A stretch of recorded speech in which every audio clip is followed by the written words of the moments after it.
Does your journey map drive change or gather dust? Early on, it was about the map itself. But as we started about 5.5 years ago, I really got into the fact that actually the map itself is probably the least important part. It's more about the mapping. Managing successful journey mapping initiatives on this episode of the CX Leader Podcast.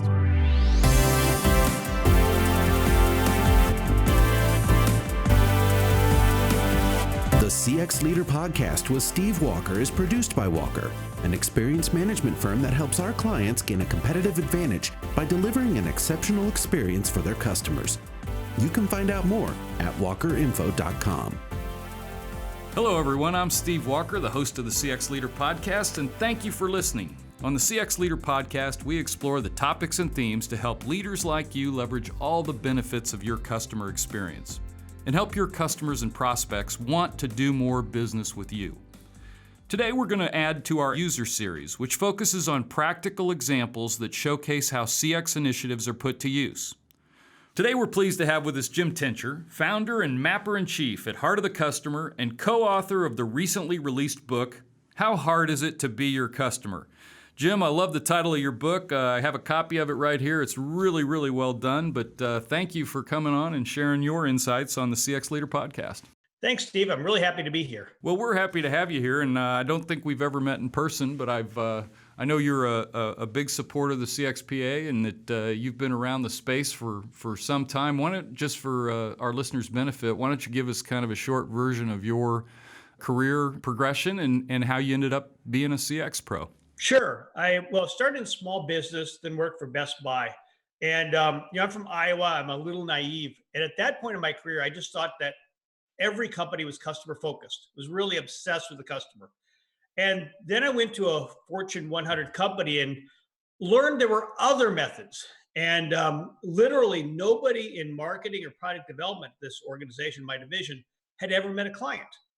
And I remember asking, I'd say, I'd like to visit clients. And the answer came back, said, well, why? We don't have budget for that.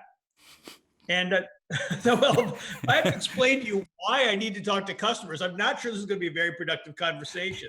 And I started going out and figure out ways to talk to customers, bring them back. And they loved it at first. They created a new role. And we didn't have the phrase customer experience, at least popularly. This is about 10, 12 years ago. And so I called it customer insights.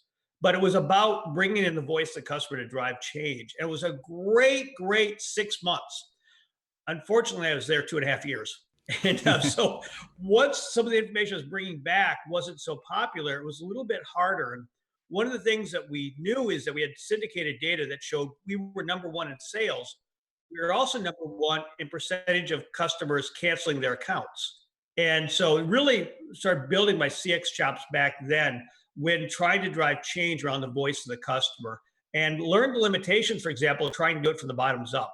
And that's really informed what we're doing today now. Actually, your joke about they didn't have budget to go see customers, being in this business a long time, I can't tell you how many times people have said, well, this whole customer experience thing is just one more thing to do, as opposed to sort of central to a sustainable business model. Yeah, and that was exactly the case. In fact, literally, this sounds like something a blogger would write, but the vice president of sales brought me into his office, closed the door, and literally said, stop bringing back the voice of the customer. Like, what? He said, you're making too much noise. We have our strategies. You're disrupting them. And he repeated, stop bringing back the voice of the customer. And I was just flabbergasted. And I thought, I have two choices here. I can argue and be fired, or I can meekly back away.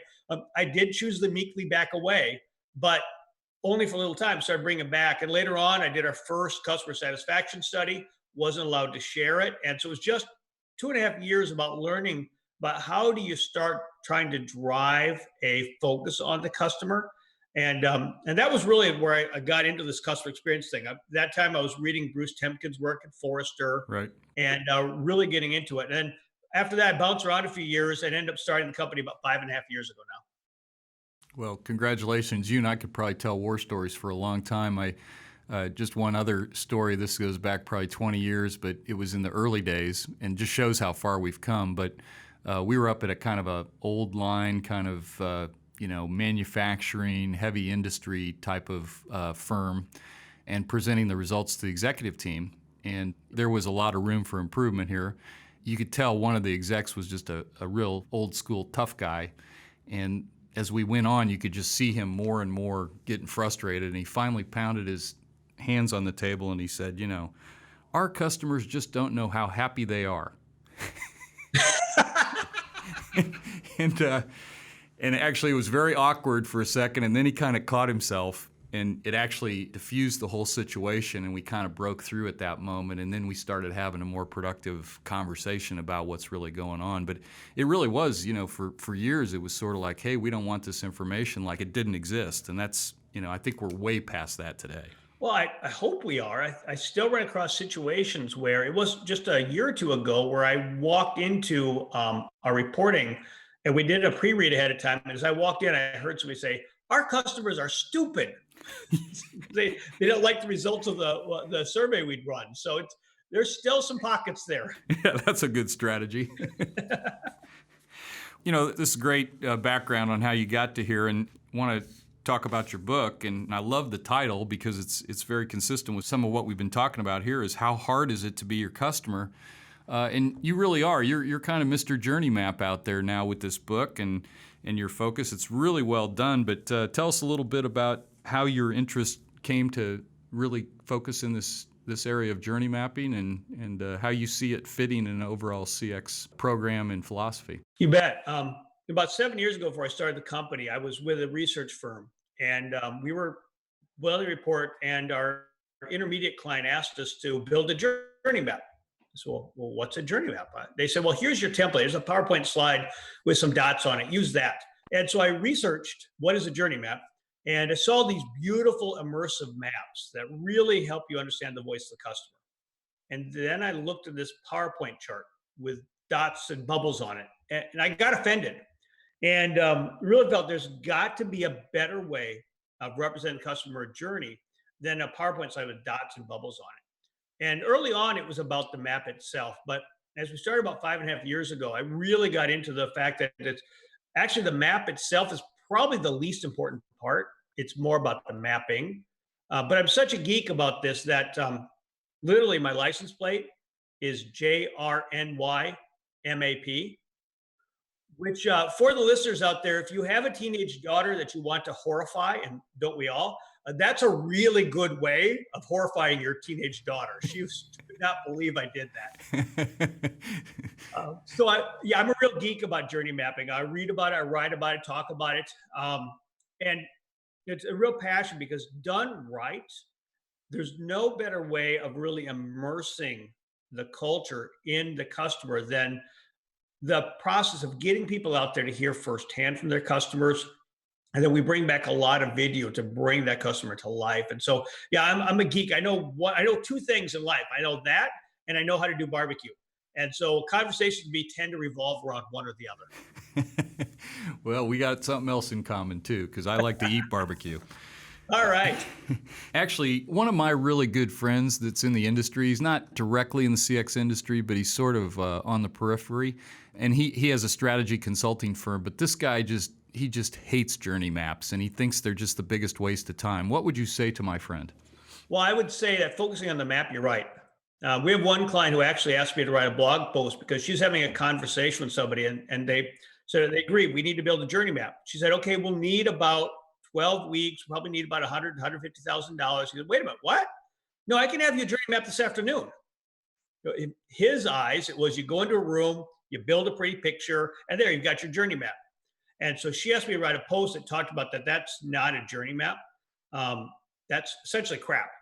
That you really need the voice. You can't have a customer journey map if you don't have a customer. And so what we found is that there's some groups out there that think that a journey map is basically built with Post-it notes, and that you get a bunch of people in a room, you give them Post-it notes, bam, you have a journey map. And you can't take the kind of thinking and the teams that broke the customer experience and expect it to get all magically better when you add Post-it notes. That really requires the discipline of going out and visiting customers and making them part of the journey map. So I would argue he's probably seen people focus more on the workshops, more on the post-it notes, and less on the customer part of the customer journey map. Yeah, I think when I discuss this topic with him, I think that the real value in it is putting as many people through the customer's experience as possible and gaining the buy-in and the insights that occur through the process. Would that be a fair statement? Oh, yeah. We just did an analysis of our last 7 projects. And one of our early steps in Journey Map is called hypothesis mapping, where we bring your teams together and we have them predict or tell us what they think the customer journey is. And that's typically easy because most people think they know what the journey is like. And one part of our process is to ask them to identify the 3 most important moments in the customer's journey. And we'll have multiple teams. Looking at the last 7 projects, we found that the average company identified 8.3 most important moments. So what that tells us right away is they're not aligned. Everybody thinks they know what the journey is. It's not that they're bad at math. It's that the different teams they all think they know what's most important. Yeah. But they all have different ideas of what it is. We worked with a global company, supplier to the healthcare group, and they came up with 11 different hypothesized moments of truth. None of them were right. In fact, when we looked across those, we found that on average, the customers had 4.5 moments of truth. And a moment of truth is a moment of disproportionate impact in the customer's journey. It's one that tends to lead to ongoing loyalty or not, a make or break moment. There were 4.5 that we identified from talking to customers. In the hypothesis mapping, the client only identified 1.5 of those 4.5. So not only did they just have a scattershot, all different types of moments of truth, they missed the ones that were actually there. And where that's really important is that your teams are building experiences, whether deliberately or not, based on their assumptions of what most matters to the customers. And at least what we've seen is that most of our clients are wrong. They don't really understand what's most valuable to their customers. And that's where journey mapping is really powerful, is when you bring in the literal voice of the customer. We do a lot of video to showcase that this is what most matters. Yeah, I think you're talking about where you can have success and also the potential pitfalls of the process. But, I couldn't agree with you more. We actually, early on, we did a podcast with I think with somebody that said that it was possible to do it without customer input, and we had a little debate about that. But and I think that's sort of what you were talking about earlier.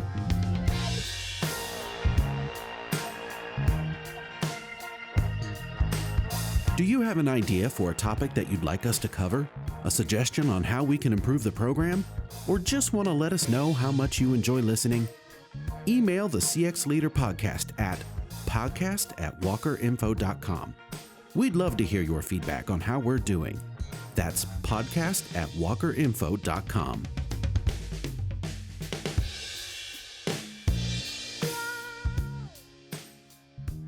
Could you just give us a couple of scenarios, maybe compare and contrast where the process works really good and what kind of success is achieved, and then maybe counter that with what are some of the common pitfalls and then what the outcome of that is if you don't solve for that?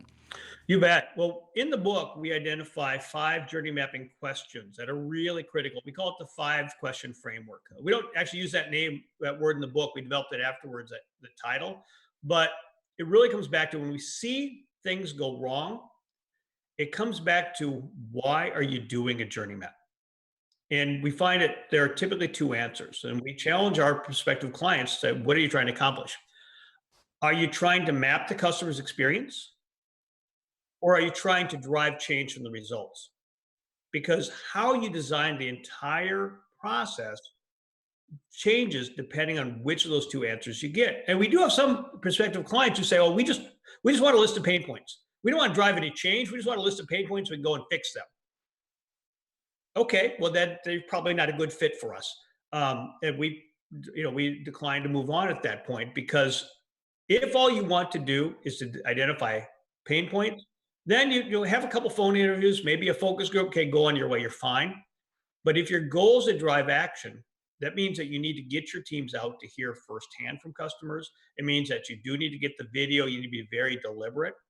And that's that first step, is determine why are we doing this, which leads to our first question, which is what's the business problem or opportunity that you're looking to solve? Because that informs everything else.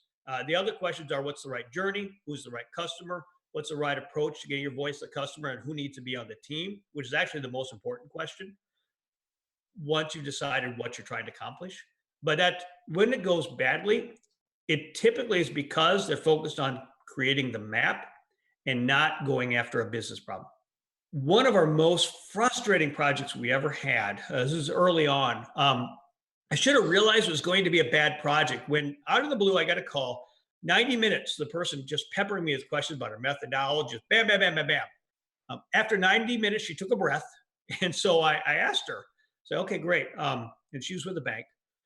Okay, so my question for you is, what journey are you looking to map? She paused. She thought about it.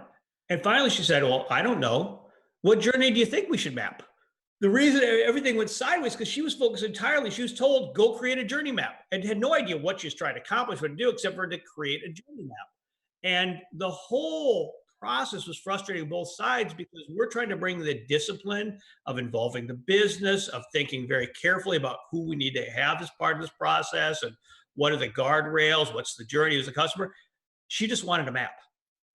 And that's what we see it goes. And 6 months after we were done, they had still not even started doing any action against it because, again, it just needed a map, got a map, move on. You know, I'm fascinated with things that are easy to digest. You mentioned your 5 questions. I think you hit the first one, which is what is the business problem? But can you just run through the 5 questions? Because I think that's a really nice framework for our listeners. Sure. The next one then is what's the right journey? And so first of all, the common business problems, by the way, are something's broken. Right. We're doing something initiative, we want to inform it, or there's been a change. And so we need to go broadly, but that then leads to, depending on what the business problem is, what's the right journey? Where do we want to focus on beginning and ending? You can do an end-to-end map, but often we find that if you're trying to drive change, you want to go deeper than that and narrower. So that's what's the right journey. And very related to that is who's the right customer. For example, we work with a lot of life insurance and other types of insurance. Is the customer the independent distributor, or is it the end consumer? And it depends on the journey often, who's the right customer. Question 4 is typically one that we take the lead on, which is based on the first 3. What's the right approach to getting the voice of the customer? And for different customers, different journeys, we may do in-person interviews. We may do a digital ethnography, which follows a customer as they go throughout the journey, and some other methods. But it's formed by what's the right journey customer. And then the most important question in terms of driving change is who's on the team.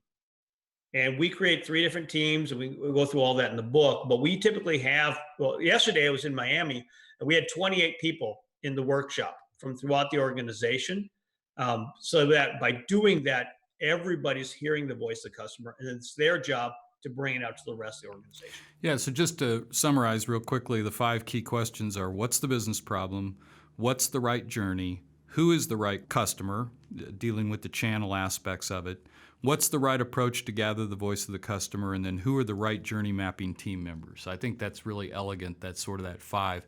And I think if you solve all 5 of those questions, you probably got a high percentage that your journey mapping is actually going to drive change and not just map, right? Exactly. We spend a lot of time up front just working with companies to really nail that down. And that tends to filter out those who are about to map because they get pretty bored going through all of that. And it's better for everybody that way. Yeah.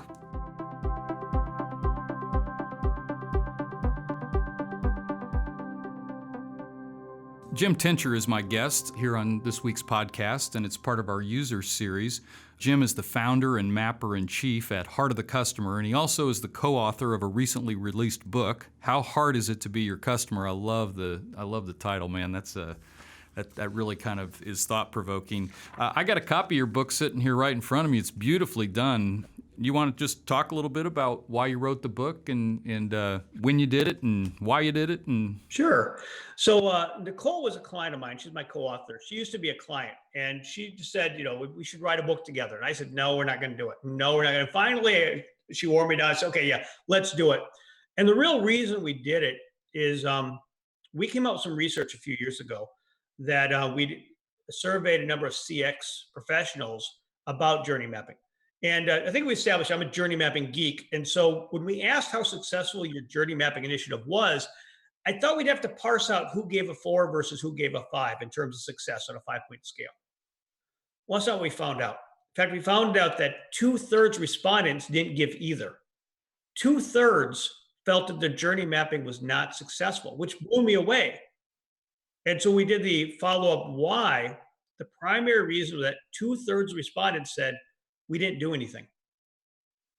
And so then I was leading a CXPA roundtable on journey mapping. And we had a number of providers there. And I just heard these terrible approaches towards journey mapping that and I get easily offended about this. So people talk about, well, we take the hypothesis map, we show it to customers, say, do we get it right? Well, if what you're looking for is to feel good about yourself, that's fantastic. But if you really want to get the voice of the customer, you have to do it more open-ended.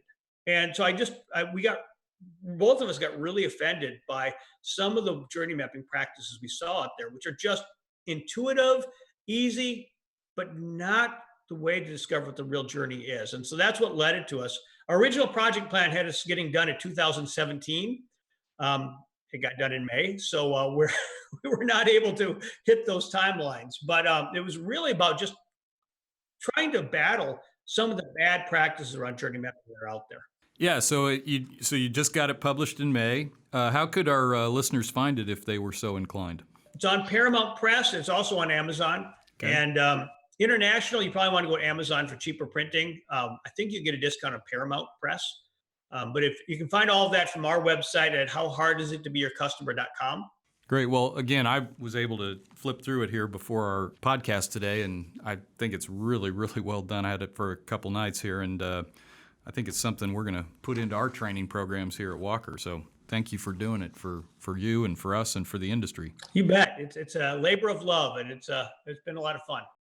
Jim, now we're at the part of the program that we call Take Home Value. It's kind of our signature part of the podcast for our listeners, and you've given us a lot of content, good stories and anecdotes, and also some good frameworks and structure. But if you had to boil down your best tip that our listeners could take with them right after they listen to this podcast and up their game or improve their performance as a CX pro, what's your best tip or tips that you would pass along?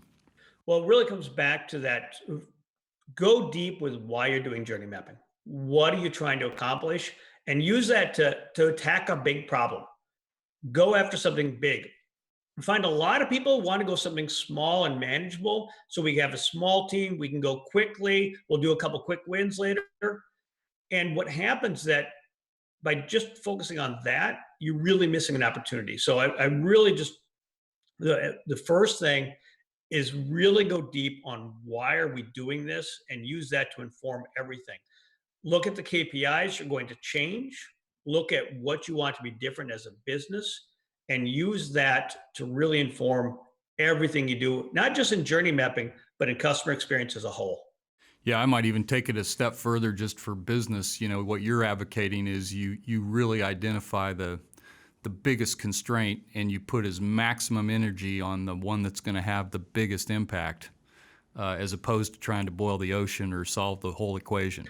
Well, I'm glad you used that phrase. We have a lot of interviews in our book for the CX pros. And the one thing that the success people say over and over again is, I didn't want to boil the ocean. Yep. So I don't know if you read that in there, probably not, because we hear that phrase a lot, but that is the most important thing.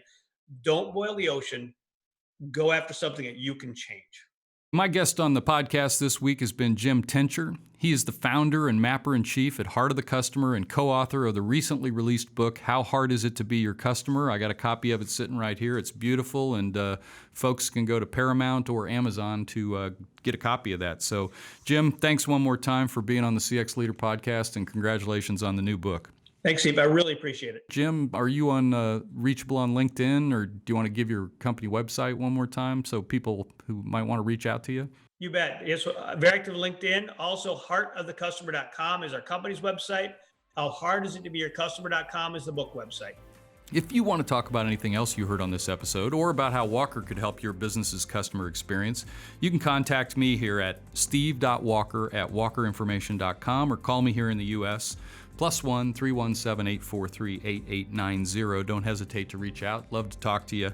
Don't forget to subscribe to the CX Leader podcast. You can go to walkerinfo.com/podcasts and you'll find links to iTunes, Spotify, iHeartRadio, Google Play, and we have our own YouTube channel now as well. Simply go to walkerinfo.tv to listen. Thanks for listening to this episode of the CX Leader podcast, which is a production of Walker. We're a business consulting firm that can help you make customer experience your biggest competitive advantage. And if you haven't heard, we're the 2019 Qualtrics CX Partner of the Year. Very proud of that. You can find out more about us and CX Partner of the Year at walkerinfo.com. Thanks for tuning in again this week, and we will see you again next time.